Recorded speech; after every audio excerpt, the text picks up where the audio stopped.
तो आज हम लोग शुरू कर रहे हैं अमाइंस 5-6 मिनट में ख़त्म कर देंगे। तो अमाइंस में सबसे पहले स्पेशल नेमिंग देख लेते हैं, टॉलिडीन और एनिन डाइमिथाइल एनिलीन।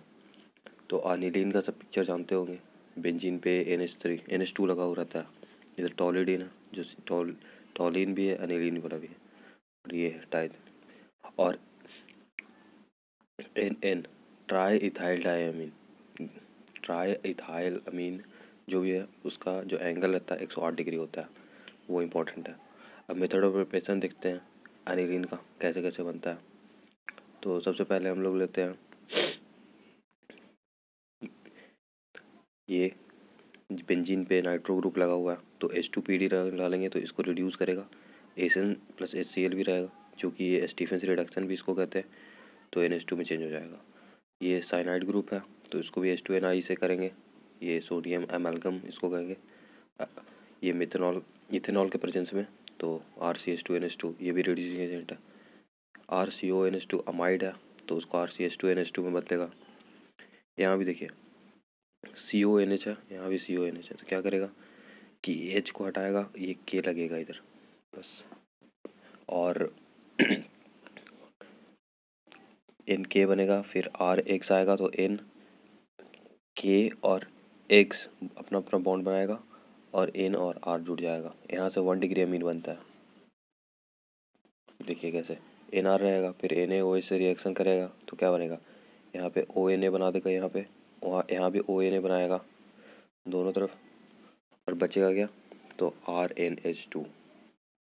ये 1 डिग्री अमीन बनाने में कहाँ होता है, इसको हम लोग गैब्रियल थैलामाइड रिएक्शन कहते हैं, ये इंपॉर्टेंट है। और हॉफमैन ब्रोमाइड डिग्रेडेशन क्या होता है कि अमाइड में Br2 बेसिकली और NaOH डालेंगे, 4 मोल लगते हैं NaOH का, तो बनता है NH2 1 डिग्री अमीन, Na2CO3 गैस निकलता है, NaBr और H2O भी निकलता है। ये बेसिकली हॉफमैन ब्रोमाइड रिएक्शन में क्या करते हैं कि ये CO रहता है वो हटा देते हैं और यही प्रोडक्ट बन जाता है। हम लोगों ने CO को हटाया और प्रोडक्ट बन गया। और फिर क्या करते हैं कि हम लोग एनिलीन को लेते हैं और एसिड डालते हैं तो क्या बनता है, डाइजोनियम सॉल्ट बन जाता है। अब हम लोग 1 डिग्री अमीन में HNO2 डालेंगे और NaNO2 HCl डालेंगे, HCl ही होगा यहाँ पे, तो RN2Cl बन जाएगा। और फिर पानी डालेंगे तो फिर ये अल्कोहल बना देता है और नाइट्रोजन गैस निकलता है।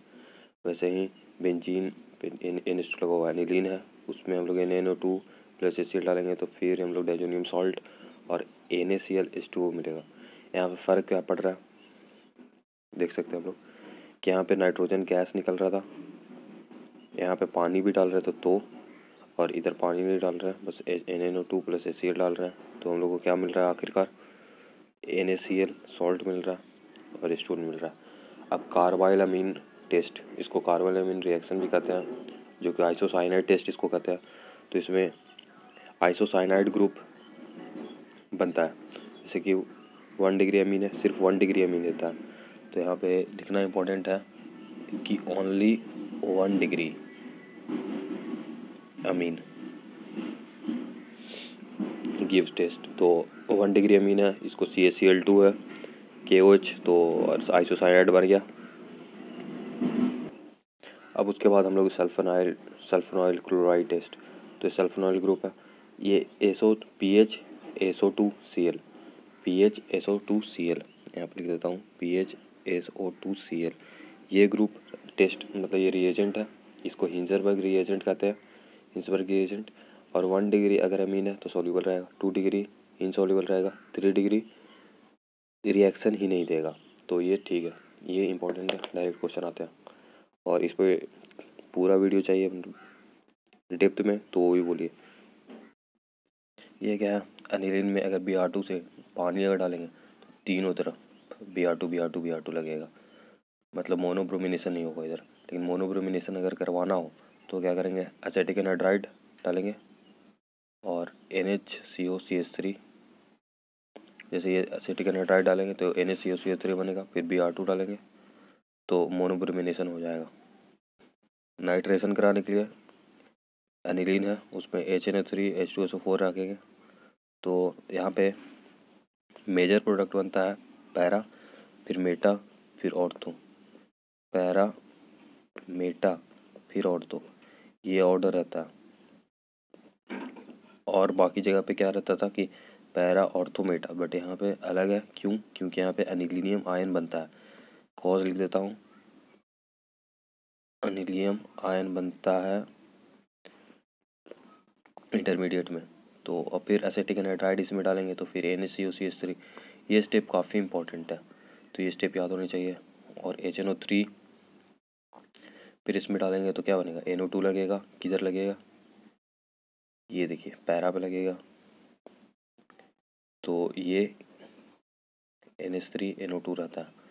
और फिर पैरा नाइट्रोएसिटेट नाइट बनता है। सल्फोनेशन में एनिलीन पे H2SO4 डालो तो NH3HSO4, फिर 450 केल्विन पे SO3H लग जाता है। तो इसमें SO3H लगने पे SO3 प्लस हमारा इलेक्ट्रोफाइल रहता है ग्रुप, ना कि SO3H। और aniline do not undergo Friedel craft reaction. Friedel craft reaction aniline नहीं जाता है। ये बेसिकली बहुत इंपॉर्टेंट पॉइंट है, अगर इस पर डाउट हो तो पूछ सकते हैं। अभी फटाफट रिवीजन करने के लिए याद रखना कि एनिलीन नहीं जाता फ्रीडल क्राफ्ट रिएक्शन। और गैटरमैन रिएक्शन क्या होता है वो देख लेते हैं। जैसे कि एरोमेटिक N2Cl लगा हुआ है, मतलब डाइजोनियम सॉल्ट है, या उस पर और भी कोई ग्रुप लगे हुए हो, तो Cu और HX रहेगा। तो हम लोग N2X हटा के सिर्फ X लगा देंगे और नाइट्रोजन गैस निकलेगा। H3PO2 क्या करता है कि ये N2Cl ग्रुप को हटाने में मदद करता है। और या कि इथेनॉल रहेगा तो भी N2Cl हटा देगा और H लगा देगा। तो ये एक इम्पॉर्टेंट स्टेप होता है। और हम लोग देखते हैं कि pH NN pH OH ये है, तो कौन सा कलर का रहता है, ये कलर ही हम लोग को याद रखना है कि ऑरेंज कलर का होता है। जैसे इधर बेंजीन है और बीच में डाइजोनियम था, तो डाइजोनियम सॉल्ट अपने में एक बॉन्ड बनाए और यहाँ पे OH लगा हुआ है ग्रुप, तो ये कौन सा कलर होगा, सिर्फ कलर याद रखना है हम लोग को, ऑरेंज। और इधर भी वैसे रहेगा, लेकिन यहाँ OH की जगह पे सिर्फ NH2 आया तो कौन सा कलर है, येलो। तो ये दोनों याद रखना है हम लोग को। और अमाइंस चैप्टर खत्म हो गया है हम लोग का 8 मिनट में। और इसका PDF अगर चाहिए तो कमेंट करना। थैंक्स।